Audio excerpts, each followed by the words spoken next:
안녕하세요. 박철진입니다. 네, 오늘은 박철진의 사진, 사람, 사랑 9번째 시간입니다. 저번째 파트에서 뭘 했었냐? 사람의 눈과 카메라의 차이점에 대해서 살펴봤습니다. 오늘은 그 두 번째 시간 이어서 두 번째 시간 진행하도록 하겠습니다. 그와 사람의 눈과 카메라의 차이점. 요 문제를 내고 끝냈었죠? 안드레아 구르스키의 99센트라는 그런 작품입니다. 이 사진을 보면서 저때 문제를 냈고 끝냈어요. 누가 더 많이 볼 수 있을까? 카메라와 사람의 눈 중에 누가 더 많이 볼 수 있을까요? 정답은 바로 카메라가 우리 눈보다 많이 볼 수 있습니다. 이 사진을 보면 아시겠지만 누가 어느 게 더 가장 먼저 눈에 띌까요? 보면 사람은 그때 말씀드렸죠. 텍스트에 먼저 눈이 가게 돼 있다. 99센트. 숫자에 대부분의 사람들이 눈이 들어가게 될 거예요. 그 다음에 여기 상품을 고르는 사람의 위치를 이렇게 보면서 여기 있네. 그리고 자기가 먹었던 까까를 찾아보게 될지도 모르겠습니다. 아니면 색을 보는 사람도 있고요. 너무나도 다양하게 피사체를 보겠지만 이 저 뒤에 있는 이 구석에 숨겨져 있는 이 과자를 볼 수 있는 사람이 있을까요? 없어요. 근데 카메라는 다 보고 있다는 겁니다. 다 보고 있어요. 즉 카메라가 우리 눈보다 훨씬 많은 것을 볼 수가 있습니다. 이 차이점을 모르기 때문에 내가 원하는 장면을 얻지 못할 확률이 굉장히 크다는 겁니다. 그러면 다음 예제로 가서 좀 더 자세하게 살펴볼게요. 여기 테이블에 곰 인형이 이렇게 놓여 있다고 가정할게요. 이 장면, 곰 인형 되게 이쁘다 하고 이렇게 쳐다봐요. 그러면 우리 눈의 시점으로 한번 얘를 제가 표현해 봤습니다. 보시면 이렇게 보이겠죠. 왜? 우리 눈은요, 아시겠지만 이렇게 타원형으로 되어 있습니다. 타원형으로 되어 있어서 그 가운데에 있는 피사체만 볼 수가 있어요. 이렇게 봐요. 근데 이렇게 안 봅니다. 어떻게 보느냐? 다른 표현으로 바꾸면 이렇게 배경이 굉장히 뽀샤시한 것보다는 얘만 보이는 거지. 얘만. 우리 이 눈은 여기 망막 뒤에 있는 시신경이랑 연결돼 있어서 내가 초점을 맞추고자 하는 그 부분만 보이지 다른 부분은 아예 보이지가 않아요. 이렇게 보인다는 거예요. 이렇게 극단적으로 보면 이렇게. 근데 얘가 어디에 있다?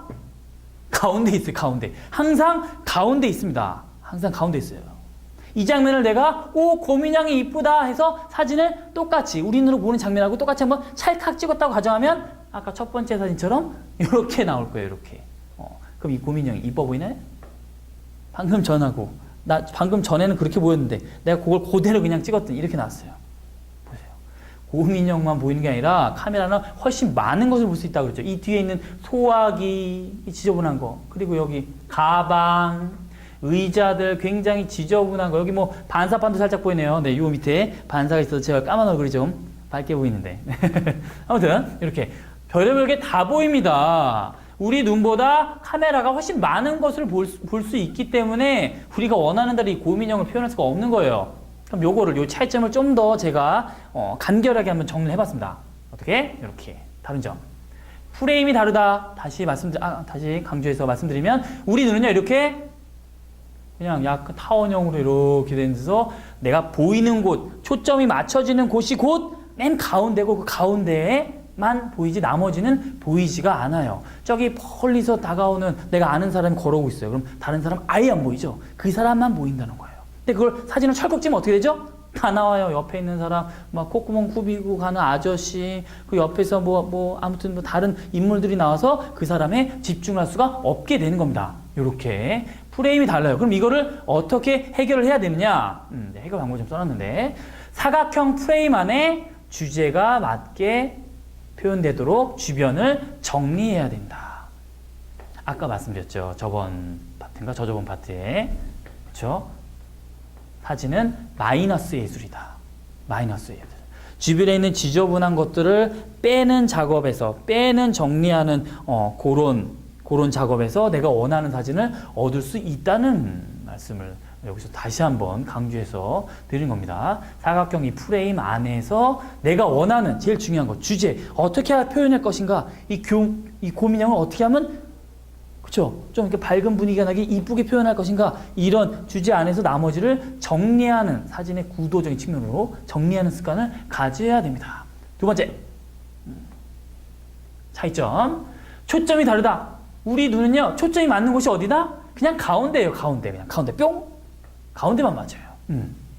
근데 카메라는 달라요. 초점을요 가운데뿐만 아니라 내가 원하는 모든 부분에 다 맞출 수 있다는 거예요. 맞출 수 있다는 거예요. 여기 텍스트가 나왔죠? 가운데뿐 아니라 화면 어느 곳이든 초점을 맞추어 본인의 느낌에 맞는 사진을 찾아보도록 노력한다. 초점이 다르기 때문에 이 고민형을 여러 군데 놓고 촬영을 해보는 겁니다. 그래서 어느 부분에 놨을 때 이 고민형을 아까 주제가 뭐였죠? 이쁘게 표현할 수 있을까? 어느 부분에 놨을 때 가장 이쁘게 표현할 수 있을까? 그걸 다 찍어서 처음에는 셀렉 작업을 해서 이렇게 봐야 되는 겁니다. 어느 게 더 나을 것인가? 이래야지 사진이 빨리 넣을 수 있다고 말씀드렸죠. 그럼 다른 차이점. 노출이 다르다. 우리 눈은요 일정량 빛 이상을 받을 수도 없고요 이하를 받을 수도 없어요. 어딜 가나 그쵸 노출 밝고 어둠이 비슷하게 보이죠. 근데 사진은 그게 아니에요. 굉장히 이 사진을 보면 알 수 있듯이 굉장히 어둡게 찍힐 수도 있고요 생각보다 굉장히 밝게 찍힐 수도 있어요.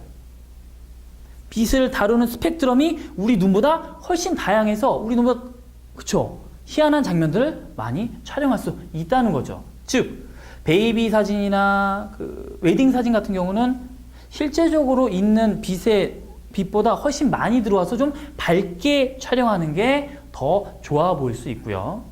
만약에 내 감정이 오늘 안 좋아요. 그래서 좀 그로테스크한 분위기의 사진을 찍고 싶어. 그럴 땐 그쵸, 노출을 좀 어둡게 해서 찍으면 내가 원하는 그런 느낌의 사진을 얻을 수 있다는 거죠. 어둡거나 밝게 촬영하여 그 장면이 어떤 느낌을 주는지 찍고 나서 많이 보면서 생각을 해봐야 된다는 겁니다. 그러면 다음 특징 화각이 다르다. 여기서 볼 수 있는 장면은요 이렇게 두 명의 학생이 있어요. 우리 눈은요 아까 말씀드렸다시피 앙리 까르띠에 뿌레송 평생 50mm 표준 렌즈로만 촬영했다. 왜? 우리 눈의 화각이 약 47도 되는데 그 화각에 맞는 렌즈가 50mm 표준 렌즈라고 말씀드렸어요. 네, 우리 눈의 화각은요 변하지가 않아요. 당연하죠? 변하지가 않아요. 근데 렌즈는 줌 렌즈 같은 거 껴보면 이렇게 어느 버튼 누르면 이렇게 찡 굉장히 가까이 오는 것도 있고 어느 버튼 누르면 낑 뒤로 가는 버튼도 있죠. 이게 화각이 달라서 나타나는 효과입니다. 네, 우리 눈은 화각이 정해져 있지만 사진 자체는 화각이 이렇게 다르게 표현이 돼요. 이렇게 뭔가 사진을 찡 했는데 뭔가 가까워지는 거를 우리는 망원 효과라고 해요. 망원. 망원경 아시죠? 망원경? 망원경을 이렇게 보면 어떻게 되나요? 빛 자체가 굉장히 가깝게 보이죠? 예, 마찬가지예요. 렌즈도 이렇게 당겼을 때 가깝게 보이는 걸 우린 망원 렌즈, 망원 효과가 난다. 이러거든요. 네. 아무튼 그런 느낌의 사진과 또 아니면 이렇게 뒤로 당기면 이렇게 사물이 이렇게 작아지면서 확 화각이 넓어지죠. 우린 그걸 보고 광각 렌즈, 넓을 광, 각도 각, 광야로 가자 할 때 넓을 광에 들야, 넓은 들판으로 가자 할 때 그 광자인데요. 아무튼 그 렌즈 시간에 아주 자세하게 하겠지만 아무튼 그런 렌즈의 특징에 대해서 잘 알아야지 내가 원하는 장면보다 훨씬 더 극대화돼서 촬영을 할 수가 있다는 겁니다. 즉 광각이나 망원으로 설정했을 때 이렇게 화각의 차이가 나기 때문에 우리 눈과 카메라가 어떤 변화가 있는지를 생각하면서 촬영하고 비교해 봐야 된다. 이것도 렌즈 파트에서 이렇게 자세히 설명을 하게 됩니다. 그러면 또 다른 기타 우리 눈과 카메라의 다른 특징. 흑백. 우리 눈은 흑백이 되나 안 돼요? 안 되죠, 당연히. 근데 카메라는 돼요. 흑백뿐만 아니라 뭐 세피아 톤 아니면 그쵸 차가운 블루 톤도 추가를 할 수가 있어요. 우리 눈으로 볼 수 없는 좀 더 비현실적이고 초현실적이고 좀 다양한 빛 가지고 좀 다양한 색을 조절할 수 있는 게 또 카메라의 특징이에요. 여기에 대해서도 세곤도 파트에서 한번 살펴볼 거고요. 그다음에 이미지를 선명하게 하거나 또는 흐리게 표현이 가능하다.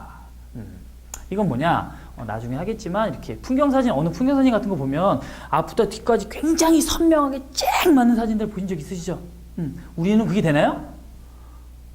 우리는 안 돼요. 그때도 아까도 설명드렸다시피 초점이 맞는 곳만 보여요. 풍경이 이렇게 넓게 펼쳐져 있습니다. 그걸 사람이 눈으로 다 볼 수가 물리적으로 없다고 합니다. 내가 보이는 곳만 초점이 맞는 거예요. 근데 예, 카메라 조리개를 조이면 이렇게 앞부터 뒤까지 굉장히 선명한 효과를 낼 수가 있거든요. 그럼으로써 우리 농구보다 훨씬 다양한 장면을 나타낼 수가 있다는 겁니다. 이것도 우리 노출 파트 중에 조리개에서 설명하겠고요. 그 다음에 우리 카메라는 우리 눈과 다르게 시간을 누적해서 우리 눈으로 보이지 않는 장면이 표출된다. 밤거리를 이렇게 지나가다 보면은 이렇게 그쵸? 밤에 지나가다 보면 이 바닥에 아무 색이 없어요. 근데 그거를 사진기를 딱 대가지고 한 2, 3분 정도 찍어보면 거기에 빛이 조금 저기 멀리서 들어오는 빛이 누적이 돼가지고 희한한 색의 스펙트럼이 쫙 나오게 됩니다. 우리 눈으로는 절대 볼 수가 없는 장면입니다. 우리 눈도 훨씬 다양한 기능이 있다는 거죠. 그것도 셔터 스피드, 우리 찰컥 찍히느냐 아니면 차각 찍히느냐, 요거 여기 파트에서 좀 더 다양하게 재미있게 한번 다뤄보도록 하겠습니다. 우리 눈과 카메라의 차이점에 대해서 지금 살펴봤습니다. 그러면 요 파트, 우리 눈과 카메라의 차이점 아주 간단하게 살펴봤는데요. 이 파트 하나하나를 살펴봐야지 우리가 원하는 장면을 나타낼 수가 있다는 거죠. 그럼 다음 시간에는 본격적인 파트입니다. 카메라, 과연 카메라는 어떻게 해서 사진이 찍힐까? 여기에 대해서 한번 심도 깊게 살펴보도록 하겠습니다. 그럼 다음 시간에 뵐게요. 감사합니다.